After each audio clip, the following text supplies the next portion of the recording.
Buenos dias, buenas tardes, o buenas noches for whenever you're watching this, and I hope this is the shortest note video you have in Spanish this year.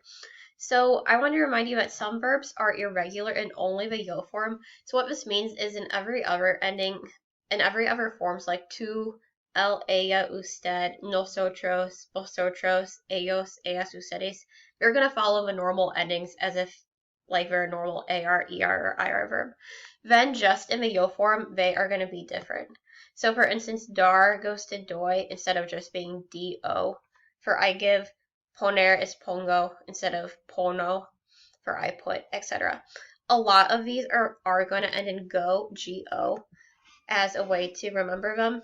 So make sure you have this list written down or noted. If you were in my Spanish 1 class, the only two we did not learn were caber goes to capo and caer goes to trigo.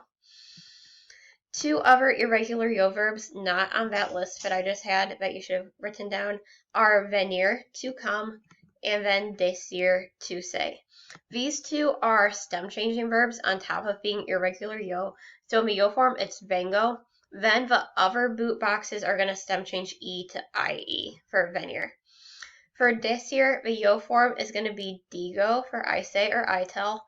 And then all of the boot boxes are going to stem change e to I as well. So those are verbs that are irregular in the yo form. Have a nice day.